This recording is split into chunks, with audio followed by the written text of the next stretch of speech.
Welcome to 50th century BC in a beautiful place known as Gaul.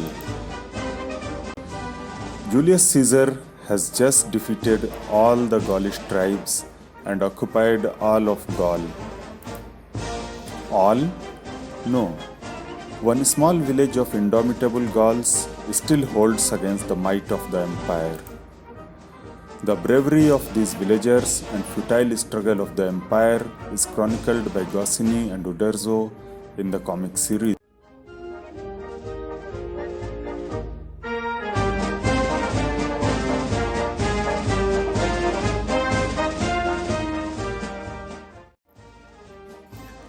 The first comic in the series is Asterix the Gaul, published in 1961.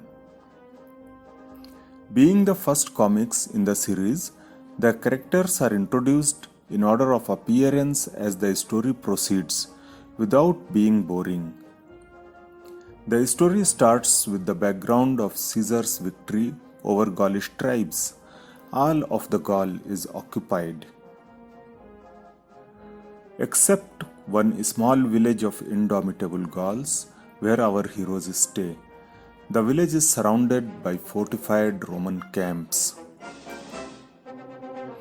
The Romans discover that the secret of the Gauls' strength is the magic potion brewed by the druid Getafix, so they capture him and attempt to get the recipe out of him.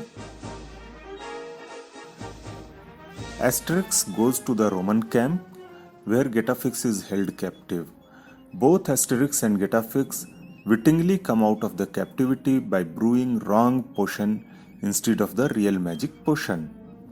The villagers celebrate the return of Asterix and Getafix with a banquet, all of the village participating in it.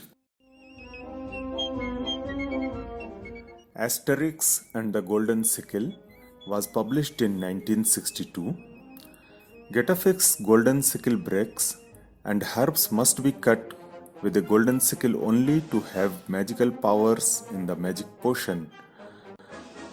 The golden sickles are made by famous metallurgics in faraway Lutetia, which nowadays is known as Paris. Getafix has to attend a conference of druids and needs a sickle urgently. So Asterix and Obelix volunteer to go to Lutetia to buy a new one, but there is a mysterious sickle shortage our heroes must get to the bottom of.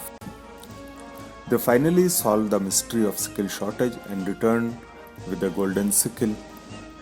There is a banquet in the village and the bard Cacophonix is sitting gagged and tied in a house so as to prevent him from singing.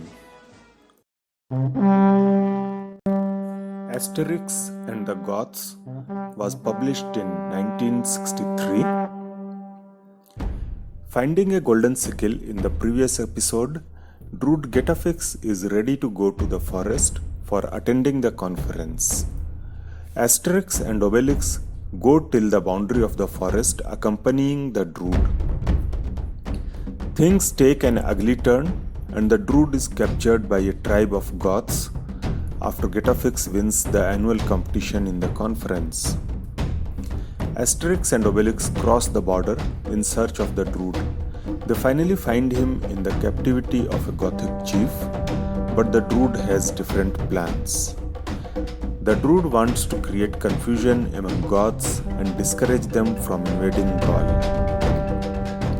Our friends succeed in causing what is known in ancient world as the Asterixian War among the Gothic tribes, and the Goths are prevented from attacking Gaul for at least so many centuries. Asterix and Obelix return back with the druid. A banquet is thrown, and this time our bard Cacophonix is gagged and tied in his own tree house, so as nobody suffers his music.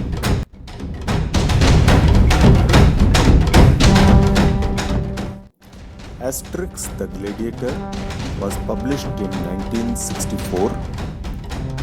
The prefect of Gaul is proceeding on leave to Rome. As per custom, Caesar is to be given a present, something unusual and valuable.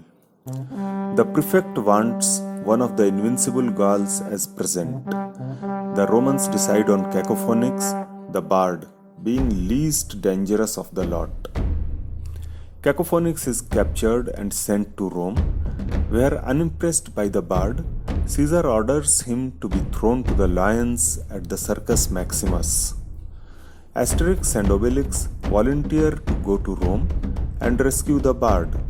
They hitchhike to Rome on a merchant ship belonging to Phoenician merchant Economocrates. In Rome, they have to become gladiators to rescue Cacophonix. The audience become very happy with the act of the Gauls at the Circus Maximus. Caesar grants freedom to the Gauls. Our heroes return to the village with the bard. A banquet is thrown, but the bard is gagged and tied at his own tree house again, despite being the cause of the banquet.